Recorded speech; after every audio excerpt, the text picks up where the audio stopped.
Ladies and gentlemen, boys and girls, children of all ages, for the thousands in attendance and the millions listening around the world, finally, the big dog is back with another video.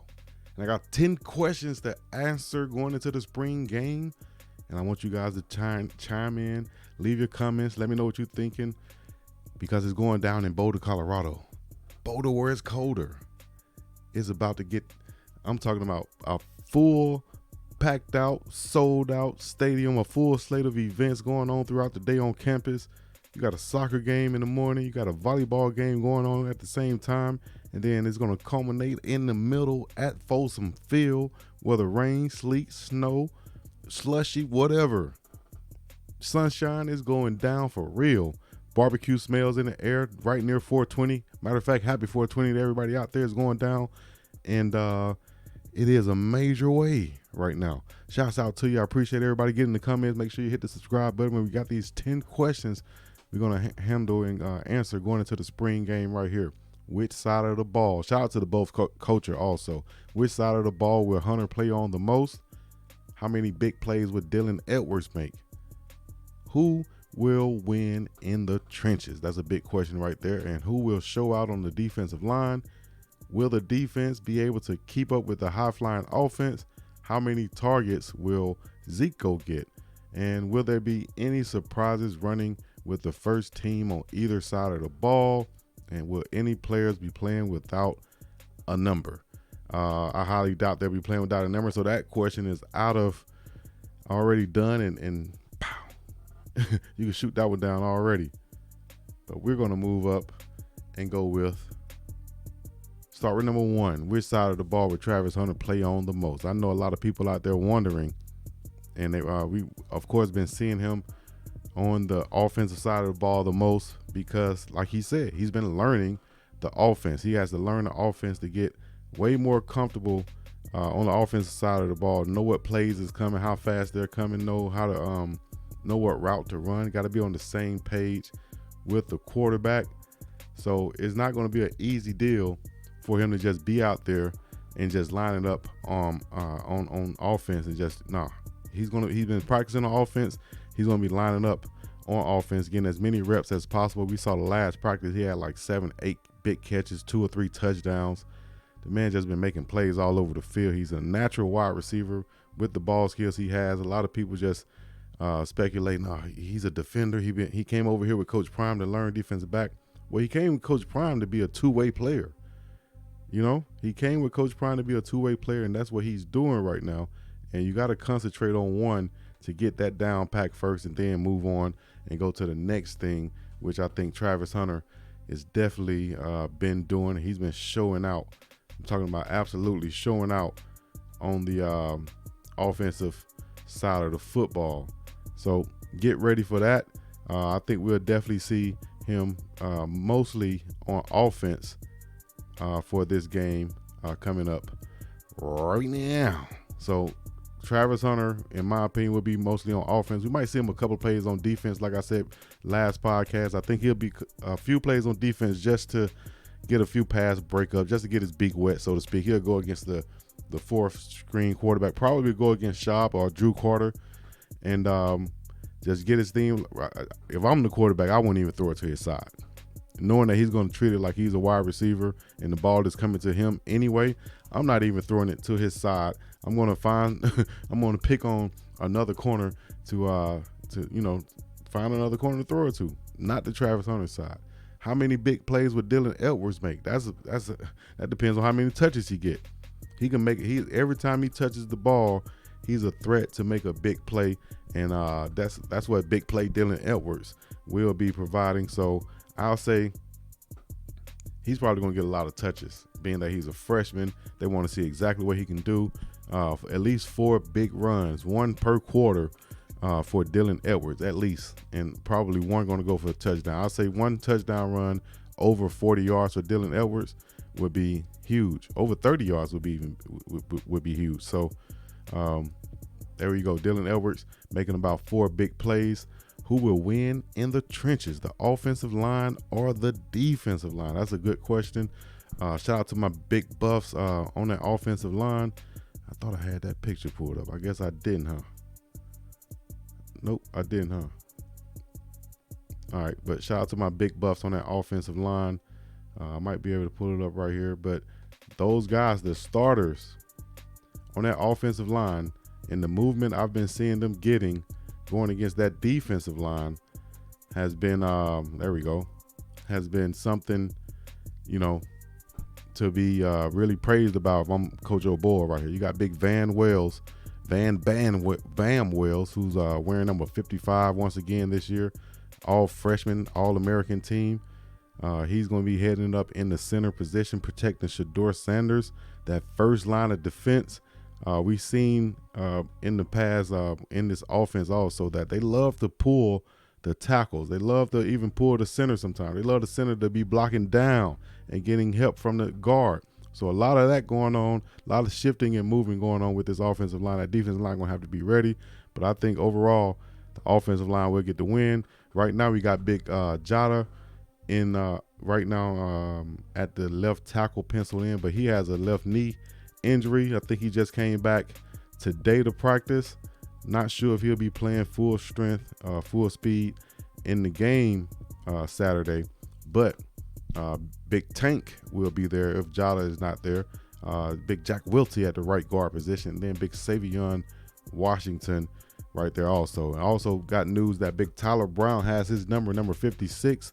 That's what he's been wanting. And a lot now, a lot of these numbers are not sought after like you would think they are. 56 should be a great linebacker number, but they wearing number 20. Everything different nowadays. You got two linebackers pick numbers in the 20. Ham got 25, and then Levante Bentley got number 20. Both of them look like little linebackers or DBs out there with those numbers on. But hopefully they could bring that thump like linebackers and not let the number affect them. But Tyler Brown got his number. Jack Wilty, what was Jack's number? I thought we looked it up earlier. But Savion, the only one that doesn't have a number. I think he wore number 78 last year at Kent State. Let me see if we can see here. I think Jack Wilty was number, I can't tell on this paper right here. But offensive line got 55, 56, 51, 54, 64, 77, 65. And of course, Shador got his number 2. So the spring game, as far as the trenches go, I think I'm going with the offensive line because the defensive line, they're kind of shorthanded. They got Big Sammy up the middle. I thought I had that too. Big Sammy up the middle. Big Montana. Forget his name. Double M. Double M up the middle. Big Leonard Payne also, and then led by Shane Coates up that middle on the defensive line. But I think they're going to get tired of the middle. I think the offensive line going to end up wearing on them and getting that running game going with Hankerson and Smith, and even Charlie might get involved in that offensive running, and Dylan Edwards. I think it's going to be a non-stop running attack going on. A lot of safeties making tackles this spring game. So that's what it is. That's who I think going to win in the trenches is going to be the offensive line. That's my vote. If you think otherwise, let me know in the comments. But that's who I'm going with. The offensive line, big Coach O'Boyle and his guys. Coach Sal still got to work with his guys some more. Who will show out on the defensive line? Who might show out on the defensive line might come from, I would have to pick possibly Shane Coates to make some plays. But that defensive line show out might come from the outside. The defensive ends with Jordan Dominic and Upshaw, big Taylor Upshaw and Austin coming off that end. Those guys can make some plays and get back there and get some sacks or get some tackles in the backfield for the defense. All right, who will the defense be able to keep up with, or will the defense be able to keep up with the high-flying offense? I guess I answered that question by who wins in the trenches, and that really sets the tone for the whole game and tells you who might win the game is who going to win in the trenches. And I think off the top, that offensive line is going to win in the trenches, for the most part of the game. I think the running game would not be able to be stopped, and they're just going to keep leaning on that defensive line, who's kind of shorthanded with all of those guys leaving. How many targets will Zico get? Well, if Zico's on the field with the ones, which right now he hasn't been, mainly because of his blocking, I think he'll get a lot of targets on that second team offense. As a matter of fact, they really want to target him to see what he can do, catching the ball and running after the catch, but also they want him to block more. So Zico, get down and dirty, get in there, get like a big offensive lineman or extension of that offensive line, and get the blocking a lot more coming this spring game. Be ready for it. Get physical. And will there be any surprises running with the first team on either side of the ball? Some people might not know that Zico might not be going with the first team. I might be wrong on this now, but I could be right. I think the guy who got his number, Sorello, I think his name is, but it's not in front of me right now. But he could be a good guy at the tight end position. I like Fourier also, and Coach Prime even like Fourier and Harrison, the big wide receiver, 6'3" plus wide receiver / inside slot receiver. They can also line up kind of like as an H-back also, those big guys. Will there be any surprises again running with the first team? I think another surprise would be if Dylan Edwards is out there with the first team at running back. Wide receivers, I think Montana Lamonius Craig, Travis Hunter, Jimmy Horn Jr. If Jimmy Horn Jr. is not able to go, I think a surprise would be seeing Caleb Mathis running with the first team. A surprise would be Caleb Mathis running with the first team. Now, I said it here. I just showed y'all footage on him. I showed you the guy making plays. I seen him run with the first team a couple plays last practice when Jimmy Horn Jr. was out. So him or Assad Wasim could be that slot receiver when Jimmy Horn Jr. is out of the game. So those could be the first team surprises on offense. As far as on defense, a surprise would be probably if Big Sammy is out there on the first team. A surprise would probably be if Big Sammy is out there on the first team, because a lot of people been down on Big Sammy. They thought he might even get shipped out. But Coach Sal gave him some praise. So he's been stepping up the last couple of practices.